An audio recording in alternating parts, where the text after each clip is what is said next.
How you use type on your website can subtly or not so subtly influence the flavor and impression of your website. As I reviewed in the previous movie, there are two varieties of type that you can display on your web page: HTML-based text or image-based text, also referred to as bitmapped text. Let's talk a little bit about fonts and the differences between a font and a typeface. A typeface is a family of text characters that may include many sizes, weights, and styles. Each version of the typeface, such as the boldface or italic version or the 24-point version, within a typeface family is referred to as a font.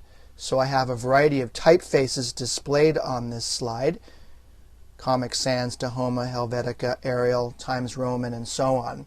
Each of these is a font. I have Georgia, a Georgia font here. That's probably a 26-point bold. Times New Roman is probably also 26-point. If I wanted to use italicized lettering here, I would need a different font in this typeface. Now, the font you choose for your site can have a significant impact on the experience of your visitors. Depending on the font or fonts chosen, a web page can have a clean, modern look, a classy look, a whimsical look, or a corporate look. As a general rule, fonts from only one or two typeface families should be used on any one web page. Employing too many fonts will confuse readers and create an uncoordinated and cluttered screen design. Your fonts need to be selected carefully. It's best to use one of the standard system fonts, since any special fonts will require installation on the client computer or require you to bitmap that font by creating it in Photoshop and then making a graphic and inserting the graphic into your web page. Standard resident fonts come pre-installed on Macintosh or Windows computers. If your web page requires a font that's not available, it will be replaced by one that is available, often with disappointing results. Let me now introduce the font family property.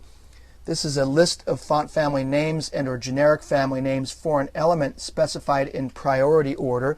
You'll use the font family property to specify the fonts to be used for a specific element.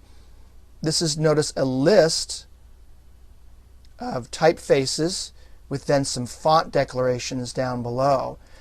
The way this works is that the computer of the user will look for the Georgia typeface, the 12-pixel font type of that typeface, and if it finds it, will render that element in Georgia. If Georgia is not available, the computer will look for Times New Roman.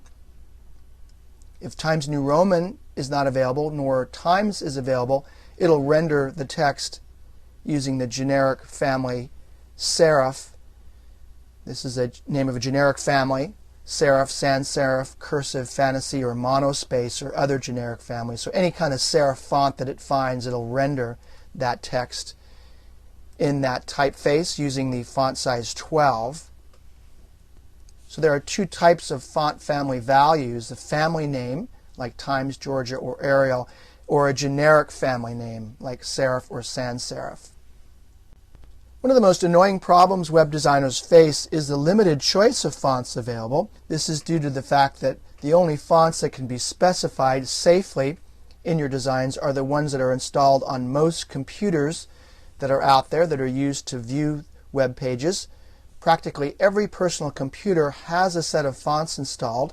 These fonts are usually put there by the computer manufacturer or are the default font sets for the operating system that the computer is using. Different computers can have very different sets of fonts installed. The most casual computer users never know the difference. For example, just because you have Icicle italicized installed on your computer doesn't mean everyone else does.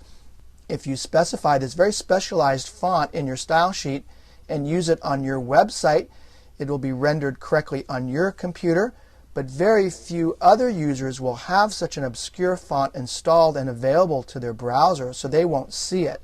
Instead, it'll be replaced by a more generic typeface such as Courier or Tahoma or Arial. So the rule is, the more obscure the font you specify, the more likely it is that you'll run into trouble with it.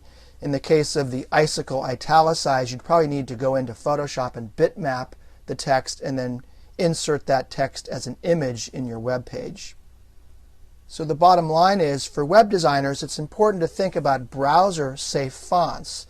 These are fonts that are typical and available on most browsers and in most computer systems. Browser-safe fonts will be the topic of the next movie. These are very few, and you can see the list here I have in this slide, but they can be used with confidence as most of your visitors will have them installed on their systems.